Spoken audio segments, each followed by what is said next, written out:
Her til vores endelig studieprodukt har vi omkring emnet energi. Og hvor bruges det henad? Det bruges stort set overalt i vores hverdag. I vores hjem, lige fra kaffemaskinen til vores computer, til vores arbejde ved kopimaskinen. Selv imellem de to steder bruges der også energi, nemlig transportsektoren. Og selvom det er lykkedes os i den vestlige verden at knække kurven for energiforbrug per indbygger, så kan man desværre ikke sige det samme som om de nye økonomier, BRIC-landene, der tæller Brasilien, Rusland, Indien og Kina. Deres kurver er stødt stigende. Så selvom Danmark ligger over Kina i energiforbrug per indbygger, så er det at huske på, at ikke alle indbyggere i verdens mest folkerige nation, Kina, har samme adgang til artikler, som vi har. Grunden til Danmarks faldende CO2-udledning siden midten af 90'erne skal helt klart findes ved den danske regerings massive satsning på vedvarende energikilder. Så her i flade, vindblæste Danmark, der satser vi på vindkraft i stedet. Og det er der god mening, og det giver god mening, fordi vi har ikke mulighed for at satse på floder, vandfald, tidevandsforskel, eller for den sags skyld solskinstimer, selvom det er det, producenterne af solcelleanlæg gerne vil have til at tro. Ifølge DMI, så havde vi skattet 1495 solskinstimer i gennemsnit fordelt på hele landet sidste år, og ikke 1800, som producenterne vil have til at tro. Men vi har masser af vind, og det vælger vi så at udnytte. Og det er noget af det, vi skal se på i det her studieprodukt.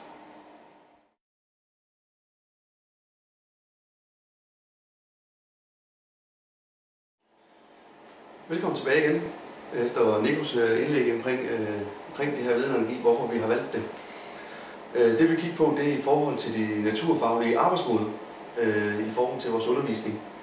Og en af de muligheder, vi kan bruge, det er metodekit, som er nemlig, hvor vi er med til at undersøge i naturen og dens teknikker på.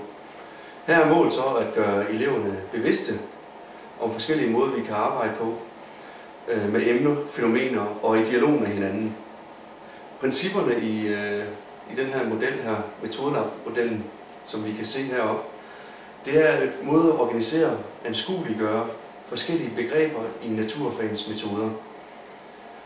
Cirklen i modellen, som vi kan se heroppe, skitserer en simpel videnskabelig proces, som går fra enkelte undersøgelser til noget mere til videnskabelig viden og indsigt.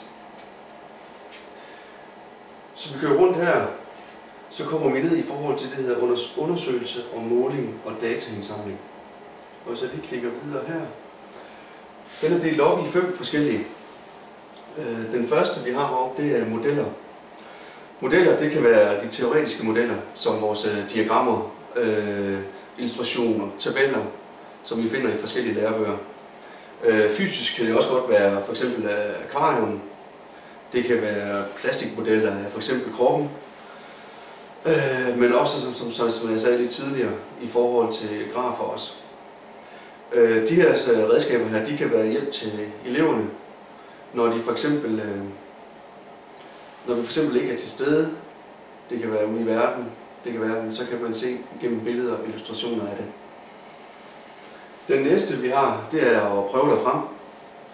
Det er en meget resultatsorienteret undersøgelsesmetode. Og den ligger meget op til læreprocesser, hvor eleverne får afprøvet og afkastet forskellige idéer.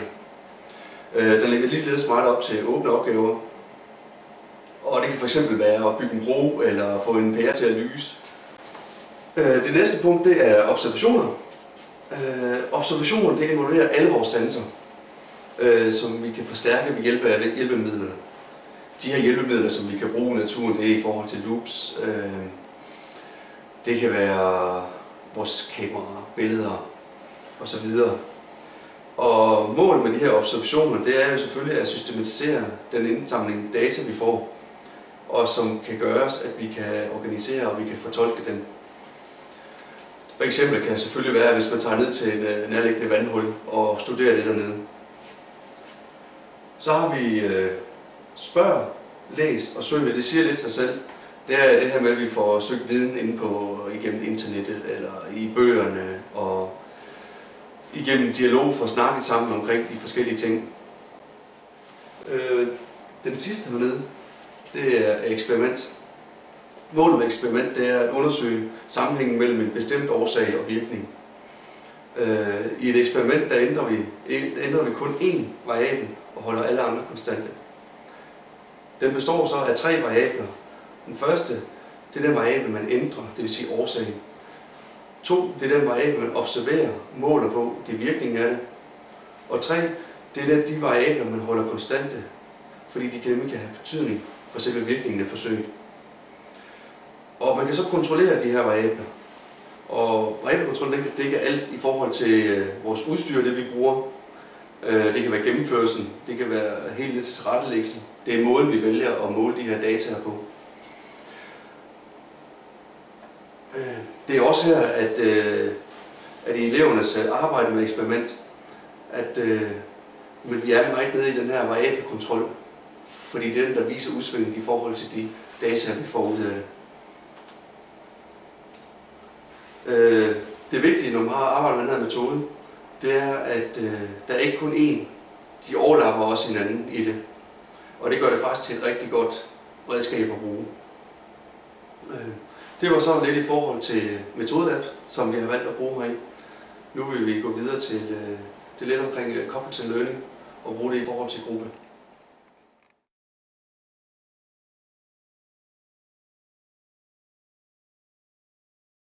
Vi har den opgave valgt at bruge cooperative learning som samarbejdsmetode.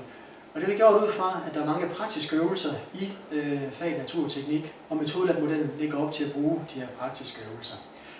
Cooperative learning baserer sig af en social-konstruktivistisk læringsmetode, der baserer sig på Lev Vygotskis teorier om læring som social proces.